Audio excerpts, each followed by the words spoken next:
बिहार विधानसभा चुनाव 2025 को लेकर विपक्षी इंडिया गठबंधन में सीट शेयरिंग को लेकर बैठकों का नया दौर शुरू हो चुका है। पटना में शनिवार को आरजेडी नेता तेजस्वी यादव की अध्यक्षता में हुई विपक्षी गठबंधन की सीट शेयरिंग की बैठक में अहम बिंदुओं पर चर्चा की गई। साथ ही चुनावी कैंपेन को लेकर के भी मंथन हुआ।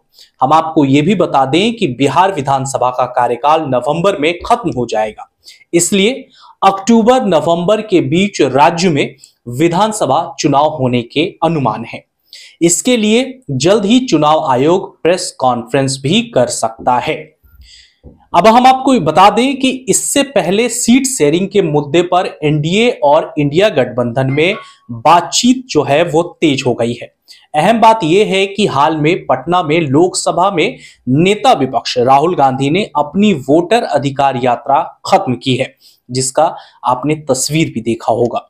उस यात्रा के बाद सीट शेयरिंग के लिए गठबंधन के घटक दलों की यह पहली बैठक थी, वो भी बिना राहुल गांधी की, जिसमें आरजेडी, कांग्रेस के अलावा वीआईपी और लेफ्ट पार्टियां भी शामिल हुई थी। हम आपको यह भी बता दें कि सूत्रों के मुताबिक विपक्षी नेताओं ने आगामी विधानसभा चुनाव के लिए सीट बंटवारे पर विचार विमर्श करने के लिए एक अनिर्धारित बैठक भी बुलाई है। बैठक में नेताओं ने इंडिया गठबंधन के प्रत्येक सहयोगी दल द्वारा दी गई सीटों की सूची पर भी विचार विमर्श जो है उन्होंने किया है। वहीं हम आपको आगे बता दें कि विपक्ष के नेता तेजस्वी प्रसाद यादव ने वन पोलो रोड स्थित अपने आधिकारिक आवास पर चर्चा की। विपक्ष की इस बैठक में कांग्रेस के बिहार प्रभारी कृष्णा आवतुल्ला, प्रदेश कांग्रेस अध्यक्ष राजेश राम और विकासशील इंसान पार्टी यानी कि वीआईपी के प्रमुख मुकेश सहनी भी शामिल हुए थे। आगे क्या कुछ बात हुई, चलिए विस्तार से बताते हैं। इस मीटिंग से निकलने के बाद गठबंधन के नेताओं की तरफ से कहा गया है कि सीट शेयरिंग पर बातचीत अभी प्रारंभिक ही है, यानी कि शुरुआती दौर का ही है। वहीं तत्काल कोई औपचारिक निर्णय होने की उम्मीद नहीं है। प्रदेश कांग्रेस अध्यक्ष राजेश राम ने पत्रकारों से बातचीत में कहा है कि मतदाता अधिकार अभियान के बाद यह महागठबंधन की पहली बैठक है।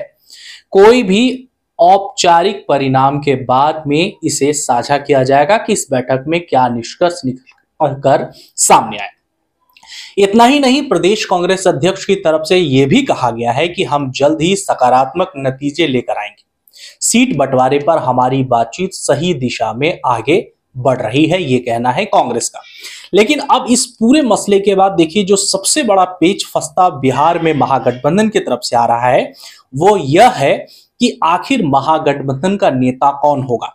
अगर आप खबरों में रुचि रखते हैं और हमेशा खबर को देखते हैं तो आपने एक चीज नोटिस किया होगा, जब राहुल गांधी की यात्रा चल रही थी, वोटर अधिकार यात्रा, उस वक्त में पत्रकारों ने यह सवाल किया था कि ठीक है, महागठबंधन में आप बिहार में किसे नेता जो है उतार रहे हैं, यानी कि आपके तरफ से मुख्यमंत्री का चेहरा कौन होगा।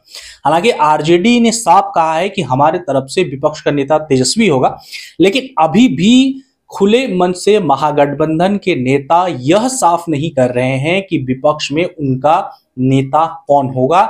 बिहार में जो है महागठबंधन के तरफ से मुख्यमंत्री का चेहरा कौन होगा, इसमें बड़ा जो है वो अभी भी पेच फंसा हुआ है। हालांकि सबसे बड़े अगर चेहरे की बात कर ले विपक्ष में, तो वो बिहार में तेजस्वी यादव ही हैं।